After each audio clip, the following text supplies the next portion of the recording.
Hello again, everyone. My name is James Shotwell, and this is Music Biz. It's so good to be with you again.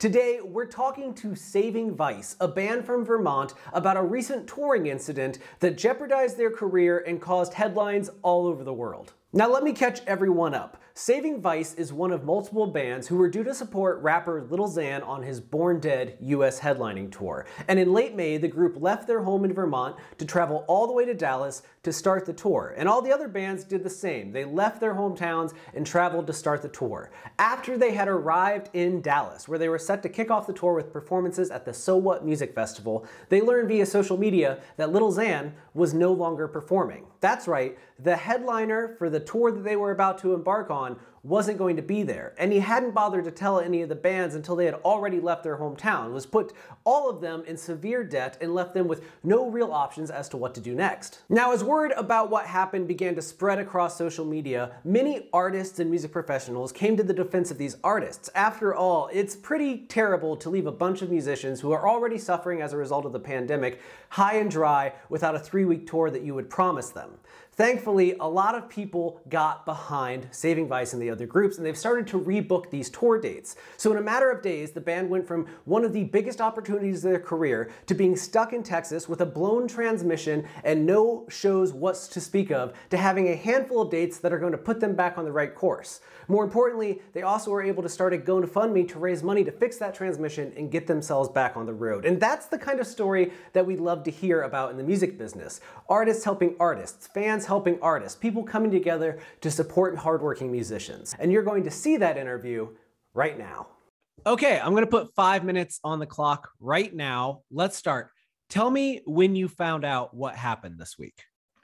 I'm trying to remember the exact day. It's because it was such a blur, but it was like over the weekend during So What Fest. We got stranded because our transmission broke right when we got to Texas. So we were already dealing with an absolute nightmare already. We were on the phone with the mechanic when we were trying to figure out what it might cost us. And he was kind of telling us, I think, that like, oh, we couldn't look at it till here or there. And then my bassist goes, I really don't want to say this, but Lil Xan's on a story saying he's not showing up to the tour. That was how we found out. And what is your immediate reaction? I'm sure that there's a lot of expletives involved, but so the bass player says this, it's like a bomb is set off. What happens next? It was like, I was in like a constant manic state of trying not to go into a panic attack because we were already in this horrible situation. And I was like, I can't believe it. And then parts of me were like, I should have saw this coming, but it was such a huge opportunity. It's not like we were in a position to say no to it, you know? Mm-hmm. Absolutely. But I knew the kid had a past, but I really like to see the good in people. And like, we really wanted to believe he was looking for redemption. We have 2 sober members. Our drummer is a treatment specialist. He's been sober for 2 years. Like our guitarist is sober, you know? So, we kind of empathized. So, you know. Absolutely. So the news starts to break. I mean, I saw it on Twitter like everyone else did. The story comes out, this headliner drops off, all the support bands, including yourselves. You'd already left, you've already driven hundreds of miles, and you have this transmission issue. This is where the story would stop for most people. It'd be like, and then we had to go home somehow. But you're in a position where it's almost like you can't get home because of the transmission. So like, what happens next? I know that, from the stories I've read, the bands, you guys decide we're going to push forward with the tour, but like, how does that happen? Is it like everyone gets together in a group chat? Like, what's the, we're done being upset. What's the next, who starts to suggest what we do next? The being upset never really ended for like 5 days straight. But it's just like our team, we leaned on our team, you know. We coordinated with Dropout Kings. It was like, I have like carpal tunnel from typing on my phone. We were talking to our agent, who's also our manager right now, because that's just what our position is right now. Who's also Dropout King, who was Dropout King's agent at the time. Everybody, you know, it's all details that don't really matter right now. But it was like, we were just going back and forth, trying to figure out any venues that would switch to door deals, that would still let us play. Meanwhile, us trying to manically figure out how to get the van fixed so we could get back on the tour. So we were already missing dates in Florida and the Carolinas. Luckily we put the GoFundMe. We really hate asking for money, but we had no choice. So we put the GoFundMe up, but like seeing the only silver lining was the entire scene rose up to have our backs. And like, we had a GoFundMe for $8,000 and it's been 2 days and it's at 6,000. So it's been it was just like a constant state of like a revolving door of like anger and then joy and just but yeah, it was just like we couldn't have done it without our team that we've built as this DIY independent band. We have our own social media person, we have an assistant to our manager who works for us, we have our own publicist that we have on our team, you know, and we just all like we're just working around the clock trying to salvage whatever we could. Then we had dates dropping while we were trying to salvage them, so we're rebooking them. So we just had to redo the whole flyer again and move another show because the venue canceled because our biggest show of the whole tour in Worcester, which is near our home area, canceled because they didn't want the proximity to the drama between Lil Xan and Dropout Kings and all that stuff right now. And so it was just like just trying to salvage it the best we could, you know, and it's still ongoing. Like we're still trying to book dates to get home, but the transition's being installed right now and the AC's being fixed, and we're hoping to be out of here by tomorrow to make our North Carolina date. So how many dates was the original tour supposed to be, and how many have you like salvaged so far? I couldn't even tell you off the top of my head. I think like, it was supposed to be like 3 weeks, and I think right now we have like 10. I'd have to check. It's just been going so flip-flop. My brain can't keep track, but I think we still have like 10 dates or 11 dates. And we just posted. We're gonna post the new flyer and everything officially today. And then we are also going to have our own flyer that has all our solo dates because we have a bunch of cities we're hitting by ourselves after the tour to get home and that, you know, and stuff like that.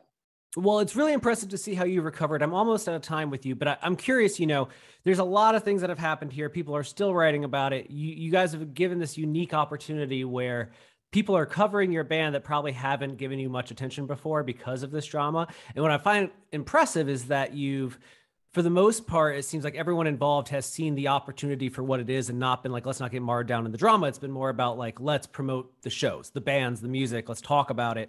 And it has been cool to see everyone get on your side. What has been the biggest lesson you've learned through all of this? That if you keep your fucking head and like believe in what you're doing, you can literally get through anything if you have like the right people and you have the right infrastructure. Cause like nothing of this would have happened if we had it as a band come to a point where we know how to problem solve, because we've had shit drop out of the sky so many times. And like, we're like an independent band that's only been doing stuff for about 5 years, and we're trying to keep up with the industry where it's our first national tour. We don't have a label. We don't have money to back us up. Everything's on us. We have to do everything ourselves. So, you know, I think if anything, it proved that the lesson was that like, we're supposed to be doing this. Like we're doing, like, this is what we're supposed to be doing. Like, obviously this was meant to happen because now it's blowing up in a lot of good ways. You know, we've been overlooked and underrated for as long as I can remember.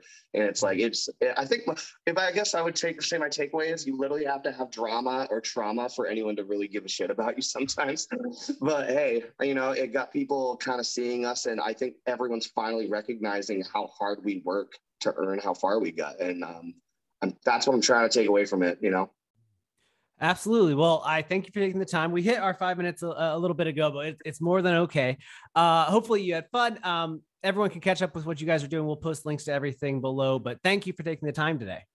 Thank you, man. I really appreciate you giving us a platform. Saving Vice is currently making their way back to Vermont. The band has a handful of shows booked with Dropout Kings, as well as several additional dates that they will be performing solo to help make their way home. And if you'd like to learn how you can support them, click the links down below or find them on social media. They have a lot going on, they stay busy, and I definitely think you should check them out. If you have a good idea for a story that would work for Fast 5, please let me know. You can email james@haulix.com. That's james@haulix.com right now. If something's happened to you or you know an artist who's going through a unique situation, let me know. I would love to speak about it. If you haven't already done so, please click the subscribe button down below. That helps us make more content. And if you like to have the show on the go, you can watch both the video version of the show or listen to the audio on all podcast platforms. Now, the video is exclusive to Spotify, but the audio is available everywhere else. So if YouTube isn't enough, find us somewhere else. We'd love to have you. Just search for Music Biz. Now, that's all I have. I'll be back soon. But as always, take care of yourself because you deserve it.